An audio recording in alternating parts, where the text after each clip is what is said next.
और दोस्तों इस वीडियो में हम पढ़ेंगे क्लास 10th साइंस का फर्स्ट चैप्टर जो कि है रासायनिक अपक्रिया एवं समीकरण। ठीक है, फर्स्ट चैप्टर क्या है? रासायनिक अपक्रिया एवं समीकरण। चलिए आइए शुरू करते हैं। तो रासायनिक क्रिया एवं समीकरण पर फर्स्ट चैप्टर में हमारा पहला टॉपिक क्या है? रासायनिक अपक्रिया। रासायनिक अपक्रिया क्या है? ठीक है, आइए इसे समझ लेते हैं, बहुत ही अच्छी तरीके से समझेंगे। रासायनिक अपक्रिया वे पदार्थ हैं जिनमें दो या दो से अधिक पदार्थ मिल करके नए गुणधर्म वाले नए पदार्थ का निर्माण करते हैं। ठीक है, रासायनिक अपक्रिया क्या है? रासायनिक अपक्रिया वे पदार्थ हैं। ठीक है, रासायनिक अपक्रिया क्या? वे पदार्थ हैं जिनमें दो या दो से अधिक पदार्थ मिल करके, यानी दो या दो से अधिक पदार्थ मिल करके एक नए गुणधर्म वाले, यानी एक नए गुणधर्म वाले दूसरे गुणधर्म वाले एक नए पदार्थ का निर्माण करते हैं। ठीक है, कोई भी दो पदार्थ या उससे अधिक पदार्थ मिल करके एक नए गुणधर्म वाले नए पदार्थ का निर्माण करते हैं, उसी को हम रासायनिक अपक्रिया कहते हैं। ठीक है, आइए एग्जाम्पल से और अच्छे से समझ लेते हैं। जैसे ये देख लीजिए, क्या है? H2 जो कि हमारी गैस है। ठीक है, O2 ये भी गैस है, तो इसने मिलकर के क्या बनाया? H2O जो कि जल है। ये हमारा क्या है? जल है, जो कि क्या है? लिक्विड है। ठीक है, यानी द्रव है हमारा। ठीक है, ये क्या है? द्रव है। ठीक है, तो इसी प्रकार से ये दो पदार्थ यानी दोनों गैसों ने मिलकर क्या बनाया? दोनों गैसों ने मिलकर क्या बनाया? जल बनाया। ठीक है, यानी H2 प्लस O2 ने मिलकर क्या बनाया? H2O जो कि जल बनाया। ठीक है, तो आइए आगे और समझते हैं। किसी भी रासायनिक को भौतिक विधियों से उलटा नहीं किया जा सकता। ठीक है, किसी कोई भी रासायनिक विधि हो उसे भौतिक विधि द्वारा पलटा नहीं जा सकता। जैसे वाष्पीकरण, ऊर्ध्वापातन, उपकेंद्रीकरण। ठीक है, वाष्पीकरण, ऊर्ध्वापातन, उपकेंद्रीकरण।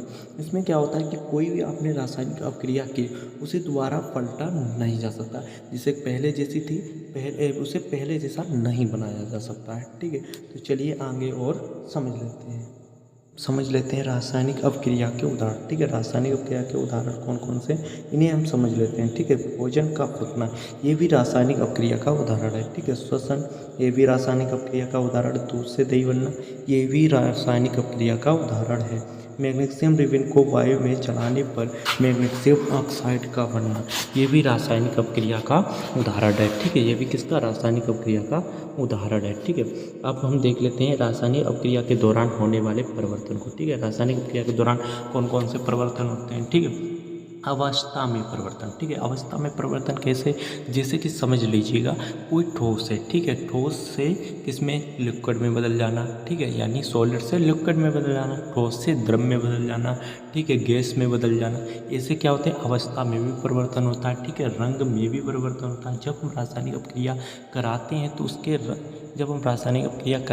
उसके रंग में भी परिवर्तन होता है। ठीक, इसमें रंग में भी परिवर्तन होता है। ठीक है, तो आगे और समझ लेते हैं।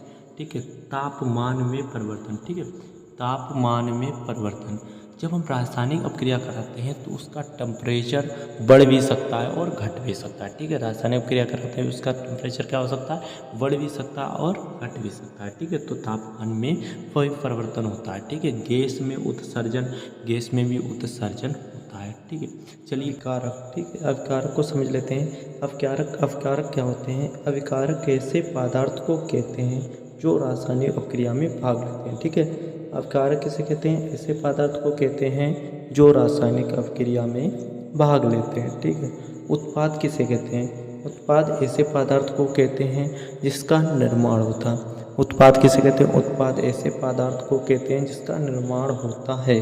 ठीक है, आइए इसे हम एग्जाम्पल से और अच्छे Mg प्लस O2, जो हमारे Mg और O2 हैं ये हमारे क्या है? अभिकारक हैं। Mg और O2 क्या है? हमारे अभिकारक हैं। और क्या हमारा बना? MgO2 यानी मैग्नीशियम ऑक्साइड बना। ये हमारा क्या? उत्पाद है। ठीक है, इन दोनों से हमारा क्या बना? MgO2 यानी हमारा उत्पाद बना। ठीक है, जो हमारे इधर वाली जो अभिकारक ऐसे पदार्थ होते हैं जो रासायनिक अपक्रिया में भाग लेते हैं। ठीक है, और उत्पाद ऐसे पदार्थ होते हैं जो उनसे उत्पाद होते हैं, बनते हैं। ठीक है, तो आप समझ सकते हो, जैसे Mg और O2 हमारे क्या हो गए? अभिकारक हो गए। MgO2 क्या हो गया? हमारा मैग्नीशियम ऑक्साइड क्या हो गया? MgO2, ये हमारा उत्पाद हो गया। ठीक है, आइए आगे और समझ लेते हैं रासायनिक समीकरण। ठीक है, रासायनिक समीकरण क्या होता है? ठीक है, इसे समझ लेते हैं। रासायनिक अपक्रिया को रासायनिक समीकरण द्वारा निरूपित किया जाता है। रासायनिक समीकरण के अभिकारकों और उत्पादों में प्रत्येक के प्रतीकों का इस्तेमाल किया जाता है। प्रतीकों के साथ उनकी भौतिक अवस्था को दर्शाया जाता है। ठीक है, जैसे एग्जाम्पल से समझ लेते हैं। मैग्नीशियम रिबिन को वायु में ऑक्सीजन, ठीक है, मैग्नीशियम रिबिन को वायु में ऑक्सीजन में दहन करके मैग्नीशियम ऑक्साइड का बनना। ठीक है, जैसे Mg है, ये हमारा क्या सॉलिड है। Mg का है हमारा सॉलिड है, जिसे हम ठोस भी बोल सकते हैं। O2 हमारा क्या है, गैस है। ठीक है, O2 क्या है, गैस है। तो ये हमारा क्या मिलकर बना, MgO2, यानी सॉलिड ही बना। ठीक है, सॉलिड ही बना हमारा मिलकर के, क्या मिलकर के बना, सॉलिड ही मिलकर के बना। ठीक है, MgO2 सॉलिड ही मिलकर के बना। तो क्या होता है कि रासायनिक अभिक्रिया जो होती है, रासायनिक समीकरण जो होता है, वो अभिक्रिया की अवस्था को दर्शाता है। यानी ये सिंबल हैं, ये हमारे क्या अवस्था को दर्शाते हैं कि Mg क्या हमारा ठोस है और O2 हमारी गैस है, और ये मिलकर के जो बना MgO2 ये हमारा सॉलिड है, यानी ठोस है। ठीक है, तो आइए आगे और अच्छे से आगे समझते हैं। और ठीक है, तो रासायनिक समीकरण, ठीक है, अब ये बात आती है कि रासायनिक समीकरण, ठीक है, ये जो रासायनिक समीकरण है इन्हें हमें क्या करना है, संतुलित करना है। रासायनिक समीकरण को क्या करना है, संतुलित करना है। ठीक है, क्योंकि रासायनिक समीकरण इन्हें हमें संतुलित करना है। ठीक है, जैसे Fe, ठीक है, इन्हें संतुलित करना, Fe plus H2O, Fe3O4 plus H2। ठीक है, तो इसमें संतुलित कैसे करना है। ठीक है, सबसे पहले हमको देख लेना है, बहुत अच्छे से समझ लेना है, थोड़ा ध्यान देने की वाली बात है कि Fe हमारा इधर कितना, एक है। ठीक है, Fe इधर हमारा सिंगल है। ठीक है, प्लस H2O, H2 तो इधर H2 इधर 2 हैं, इधर भी H2 2 हैं, बराबर बात। ठीक है, Fe इधर एक है, इधर Fe3 इधर 3 है, O कितने, 4 है।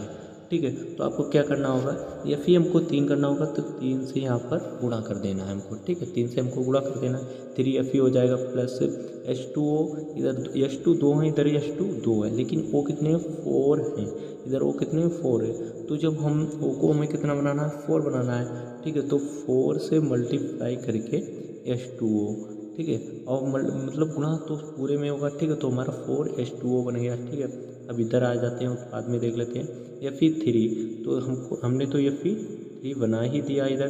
ठीक है, Fe3O4, Fe3O4, O भी 4, वो इधर कितने हो गए, 4, Fe3, तो Fe3O4 प्लस, अब H2 वाली बात है, H2 तो इधर कितने हैं, 4 दूना 8 है, और इधर H2 एक ही है, मतलब 2 ही हैं, इधर H2 2 ही हैं, इधर कितने, 8 है। तो इधर क्या करना होगा, 4 से भी इधर भी गुणा करना होगा, इधर भी कितने से गुणा करना होगा, 4 से गुणा करना होगा, 4 से गुणा करना होगा। तो यहाँ पर कितना हो जाएगा, 4H2। ठीक है, ये हमारा रासायनिक समीकरण संतुलित हो गया। ठीक है, आगे वाले इस समीकरण को संतुलित करते हैं। ठीक है, तो इस समीकरण को संतुलित करते हैं। आइए इस समीकरण को भी संतुलित करते हैं। ठीक है, Mg, सबसे पहले हम अभिकारक में देखेंगे, फिर हम उत्पाद में संख्या को देखेंगे। Mg यानी मैग्नीशियम 1 है, O2 ऑक्सीजन 2 है, इधर 2MgO यानी 2 मैग्नीशियम 2 ऑक्सीजन है। तो हमको क्या करना होगा, 2 से Mg में गुणा करना होगा, यानी 2Mg प्लस, और O2 तो हमारे 2 ही हैं ऑलरेडी। ठीक है, तो इधर क्या हो जाएगा, 2MgO। ठीक है, रासायनिक समीकरण हमारा क्या हो गया, संतुलित हो गया। ठीक है, आइए आगे और समझते हैं। रासायनिक समीकरण को संतुलित करना क्यों आवश्यक है। ठीक है, रासायनिक समीकरण को संतुलित करना क्यों आवश्यक है, या हम रासायनिक समीकरण को संतुलित करते हैं क्यों, ये संतुलित करना क्यों आवश्यक है। ठीक है, इस बात को हम समझ लेते हैं। रासायनिक अपक्रिया के पहले अभिकारक, रासायनिक अपक्रिया के पहले क्या होते हैं, हमारे अभिकारक होते हैं। ठीक है, एवं उसके बाद उत्पाद, उसके बाद क्या होते हैं, उत्पाद होते हैं। प्रत्येक पदार्थ के परमाणु की संख्या क्या होनी चाहिए, बराबर होनी चाहिए। इसीलिए हम रासायनिक समीकरण को संतुलित करते हैं। जो रासायनिक अपक्रिया के पहले अभिकारकों संख्या एवं उत्पादों की संख्या कैसी होनी चाहिए, बराबर होनी चाहिए। इसीलिए हम रासायनिक समीकरण को संतुलित करते हैं। ठीक है, रासायनिक अपक्रिया के प्रकार, रासायनिक अपक्रिया कितने प्रकार की होती है। ठीक है, रासायनिक अपक्रिया कितने प्रकार की होती है, आइए समझ लेते हैं। सबसे पहले संयोजन अपक्रिया। ठीक है, संयोजन अपक्रिया कौन सी अपक्रिया, संयोजन अपक्रिया। उसके बाद वियोजन अपक्रिया, विस्थापन अपक्रिया, द्विविस्थापन अपक्रिया, अपचयन और उपचय अपक्रिया। ठीक है, अपचयन और उपचय अपक्रिया को हम रेडॉक्स अपक्रिया भी बोलते हैं। कौन सी अपक्रिया बोलते हैं, रेडॉक्स अपक्रिया भी बोलते हैं। ठीक है, अपचयन और उपचय अपक्रिया को हम रेडॉक्स अवक्रिया भी बोलते हैं। ठीक है, रेडॉक्स अवक्रिया भी बोलते हैं। ठीक है, ठीक। तो इन अवक्रियाओं के बारे में हम अगली वीडियो में पढ़ेंगे एक एक करके। ठीक है, तो आई होप आपको वीडियो अच्छे से समझ में आया होगा। वीडियो अच्छे से समझ में आया तो वीडियो को लाइक एंड चैनल को सब्सक्राइब कर लें। और इस वीडियो की अगर आपको PDF चाहिए तो आप हमारे व्हाट्सएप ग्रुप से जुड़ जाइएगा, आपको PDF मिल जाएगा। जय हिंद, जय भारत, धन्यवाद।